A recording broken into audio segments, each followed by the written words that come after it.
My job can become an obsession. You start digging in, you realize you're only scratching the surface of things.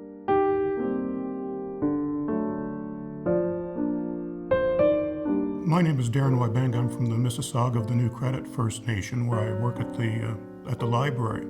And during the day, I also work as a community history researcher. People like me, we play a role in a community that's really a gateway to the past.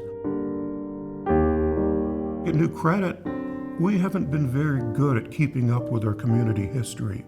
Our veterans, I could have named one or two family members that I had in the war, and that was about it.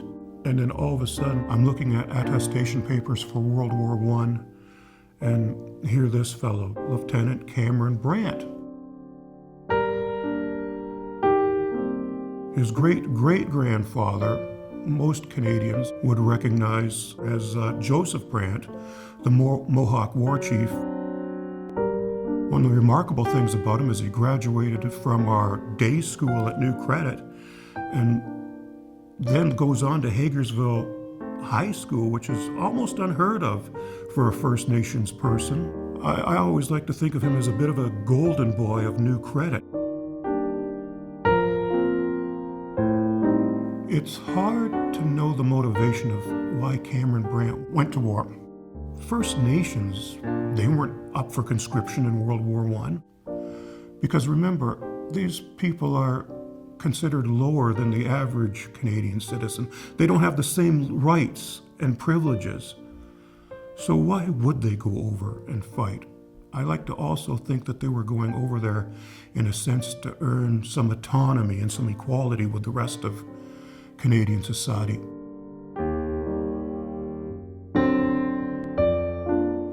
He's there for the first major Canadian battle of World War I, the Second Battle of Ypres. So that starts on the 22nd of April, it goes on to the 23rd. The 24th, he's killed by a machine gun burst. No body was ever recovered. We just know that he did not answer roll call the next day.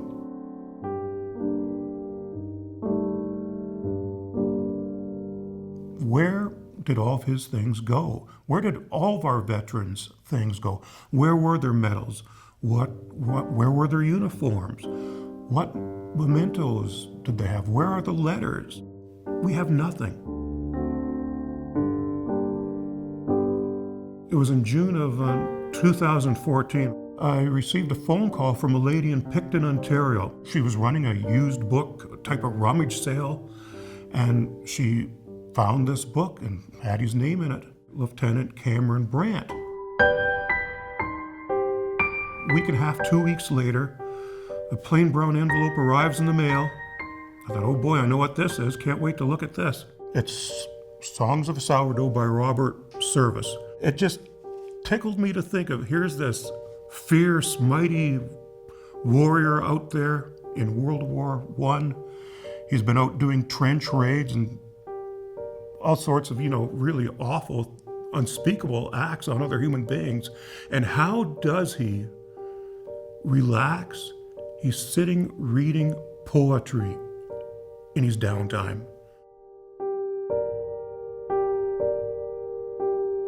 This is the law of the Yukon, and ever she makes it plain. Send not your foolish and feeble, send me your strong and your sane. Well, I open up the book, and right away, there's an inscription in there written in Cameron Brant's hand. I know because I checked the attestation papers to match the signature and the writing. Swift as the panther in triumph, fierce as the bear in defeat.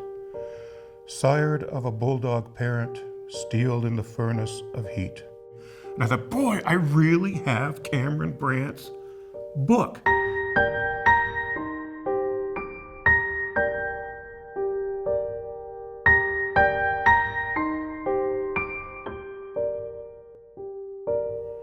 Send me the best of your breeding, send me your chosen ones. Them will I take to my bosom, them will I call my sons. The bravery of the panther, the fierceness of the bear.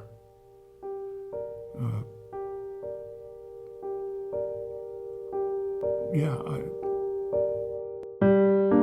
there's so much strength in the imagery of this poem. And I'm sure he embodied those all, and I'm pretty sure he realized it too. Sometimes as First Nations people, we're not always perceived in public as wonderful people. Modern days, we're often seen as, taking more from society than giving. And yet here to me is an example of someone who gave and can continue to give if we look at his example in his life.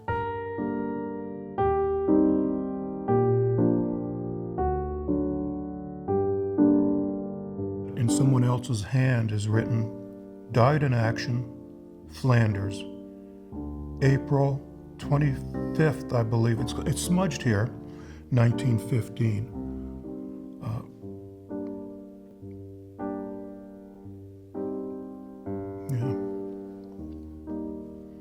Somebody actually cared enough and took the time to write that in there.